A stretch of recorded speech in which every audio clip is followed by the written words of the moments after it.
a lady from San Francisco bought it for $320. Wow. And she's thankful to me because I chose her. Oh. So it was win-win. And that, I call it a blessing.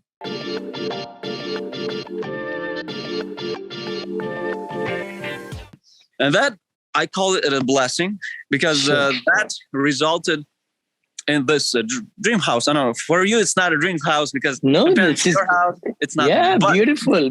For us, it's a half an acre with very, we moved from a duplex, from little 900 square duplex where we lived for about, since I got into real estate, we continuously lived very economic, very little life until it was actually a challenge. I'm not sure if you went through it or somebody, investors.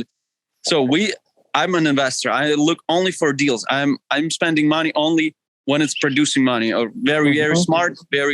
That's why I drive Priuses mostly. Every daily talk. So, but it was a psychological challenge. Should I expand?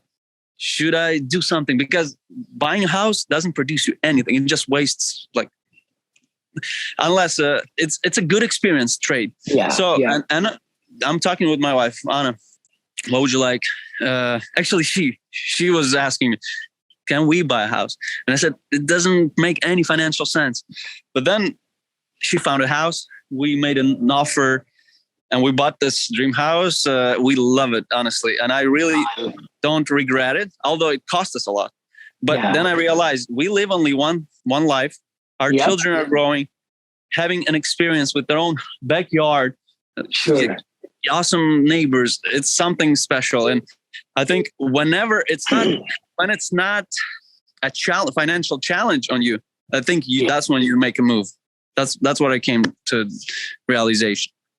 So now we're living house. And then, like I said, I mentioned Airbnbs. We're expanding on Airbnbs. Yes. And another life hack for everybody. Life hack. If you guys want to try Airbnbs, Airbnb option or arbitrage, Airbnb arbitrage, rental arbitrage, you can have your own properties. In my case, out of my 11 properties, half of them are Airbnbs, and I chose long-term Airbnbs, travel nurse programs. For example, travel nurse needs to come to Sacramento, and she'll need a 3-month contract. She doesn't want to live in a hotel, nor she wants to lease it for a year, buy furniture. We're the niche for her. We provide it cheaper than hotel, but more expensive than just regular empty apartment. So we pay for internet, water, everything. And she pays us probably about twice more. Sorry, somebody's calling. She paid twice more than regular rent. But then there is a short-term Airbnb daily. You can rent it at which be three times more profitable than regular rent. Sometimes four times, sometimes 5x. So it's crazy. So we're currently managing 10 Airbnb units. Half of them are ours. Other half are subleases.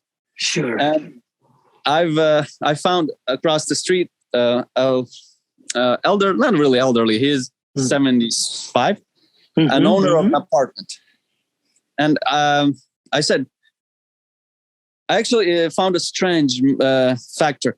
I saw a guy, 70 years of age, a few years ago, mowing his grass in an apartment. Oh, wow. And that to me sounded strange. And I'm a very social guy. I just went and I started talking to him. He was apparently an owner. And I said, why are some of your apartments are empty? Can I fill them with good people? And I started, when I bought a fourplex, going back to 5 years ago, when I bought a fourplex, I really cared who lives next to us. So I started a community. I started videotaping empty apartments, and I started co-signing for people. I said, bring newcomers from Eastern European countries. It's pretty much from my country. I speak Ukrainian and Russian. Some people don't understand English, so I help them out, find them apartments. I brought over 100 people on my street. And the street environment changed. It was kind of sketchy. Now it's super friendly, super family friendly. You see the people, kids playing. So very special. I love it. I totally love it. It's so great to see your excitement and enthusiasm. And like you shared, all these things that we draw. Like you said, I remember when you came and you started drawing in your small book. Remember, you always used to have that. Yes. On the morning, you put your gratitude and you put the pictures. And then at the end of the picture, I still remember those things. And what a great, nugget you just dropped, house hacking, of course. Then the homepie dot, what was .com. Homepie.com. It's a platform that can list your property without anybody, any agency.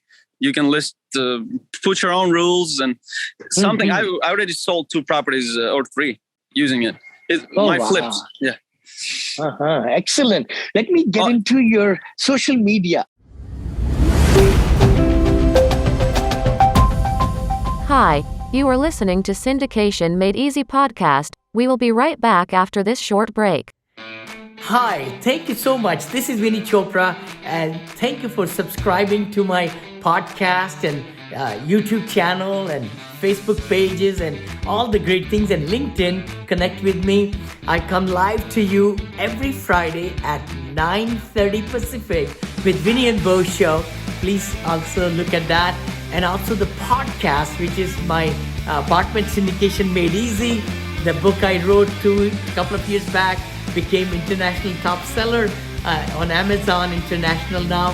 And then we like to bring great guests for you every week or twice a week sometime to give you a lot of great knowledge. So please subscribe. You give us 5-star reviews on the iTunes. The better the guests we can, bring, and our ranking will go higher also. Thanks again for following us and really getting the most out of it. Please comment, like, share, because we would love to bring better and better material for you.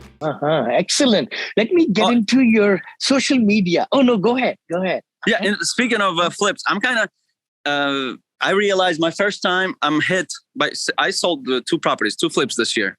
I'm hit by a huge tax bill. Yes. And that's when where I started learning about taxes. So this is where these heavy machinery come into place, because you can write off according to 6,000. 6,000 pounds. Yeah.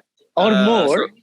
Or more. For business, 100% business, you write off the whole thing. That's why Grant Cardone is buying aeroplanes and helicopters. If you look at one of his videos, he has 5 of them now. What? Yeah, I know.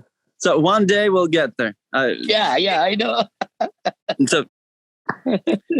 So this is very good that, you're able to buy these great, your dream cars and also get tax write-off and everything. Very nice, very nice. Let's take your mind to, and again, everybody who's listening to us, please tune in, because what we do is I bring Syndication Made Easy, this podcast, in 2-3 times a week. And we even break the episode into 2-3 parts, because a lot of time people don't have that much time at a time to. So please look for the second and the third portion of this podcast also. So let's talk about social media. Tell me more about why somebody should be on social media now, and how you grew your channels so strongly. So what I preach to everybody, when you're leading with value, you're passionate about. If you're passionate about something and you're leading with value, that will accelerate your presence everywhere you are. For example, my goal was to help people find rent, which is always relevant, always. And people are coming to this country. Like I came when I was 13 in 1999. My parents brought us here. We were clueless. We didn't speak English, but my relatives helped us out. They found an apartment. They were kind of guiding us. But now I see a lot of people are coming without any relatives. They just come to this country and they have nobody but me. And how they got me? By just looking at watching my YouTube blog and my Facebook. And a lot of them started coming. And I said, dude, so many people are reaching out to me. I need to do something. So I organized a group. It's called Immigrants of Sacramento Help Group. informational help. Then we have immigrants of San Diego, immigrants of Dallas, immigrants of Florida, Tampa. So we have a lot of these groups where people communicate. I just started them. I motivated people. And this is a selfless, not a business. Sure. People just genuinely want to help, literally. And it started, it's a, I don't know, how do you call this thing? It's a snowball. People just start. Snowball effect, yes. Yeah. And, but going back to social media. So for example, I started showing, although I studied for graphic designer in Sacramento State University. I became a professional in Silicon Valley. I work it, but then I discovered totally new field, which I love even more than my profession, which is real estate. And then as a side effect, I discovered social media influencer. I started showing apartments, and then I started being a kind of influencer by showing people how to get on your feet in this new country, how to open bank accounts, how to start a business, how to buy a house, how to get a loan, how to all these things. I just started doing it like educational little videos like we're talking right now. I'm just holding my phone and speaking to the screen. I love it. But then on other screen, thousands of people are watching, sharing. And when you're genuine, we're not just trying to sell something, although there's nothing wrong with selling stuff. But if you're giving value to people, they're trusting you and they're asking your help. And that's when you can bring value and benefit from it. In fact, a lot of people watch me, and a lot of them are millionaires. And they said, "We trust you, Elijah. We have these much money. Where can we allocate it?" And then I said, "I have an awesome friend, Vinney." And then we buy a huge 324 unit in Orlando, Florida. Yep. We did. And we sure did. And we are selling it, by the way. We paid how much profit are we making there? I think it's 64,750. So almost 12 million in 3 years. Almost, insane. That's amazing. So that's very, very nice. Yeah. And if I wasn't blogging, which was totally accident, I didn't want to do. I did want, because this is my passion. Also, I love communicating with people. We're gathering a lot of meetings. It's all started simply. Started on my street. It's called Street of Immigrants in Sacramento. People that speak my language. They came. I helped them find rent. We kind of guided them. I took them to DMV, took them to banked, and then it snowballed. And we started doing picnics, birthday parties in our park, and then it grew to 200 people picnic, then 600 people picnic, then 2,000, and now if we're gonna do a picnic probably this summer, it's gonna be like 5,000 people. Gathering. I love it. You're motivating me to move around. I was just sitting over there. You're motivating me also. Get out there. This is going to be an epic podcast interview. I love it. Yeah. I heard this phrase and I agree. Some people are, when I talk on the phone, I always talk, walk. And I think it's a subconscious body. When we're moving, our blood are moving to our brain to function. So it's totally normal if you're talking. Don't be some people. Why are you moving? Why are you talking? That's totally normal. When you want to be more active, it's healthy for your brain. I agree. And also speaking of being a blogger or social figure, probably the best thing you can do after being leading with value is being yourself. Yeah, be vulnerable. If you messed up or your hair is bad or you just said a phrase with an awful accent, don't care. You shouldn't care. You just be totally normal. And when I heard you on Vinney, when I heard you on podcast a few years ago, that's what I saw you, vulnerable, but simple, but true and genuine guy. That so motivated me. I called you, and I was right. You picked up. You answered phone. Thank you. No, Elijah, that's the key. Anybody listening to us, please do. I always say that everybody's got a book in them. You should write a book, you should write blogs, you should videotape yourself, you should do your podcast.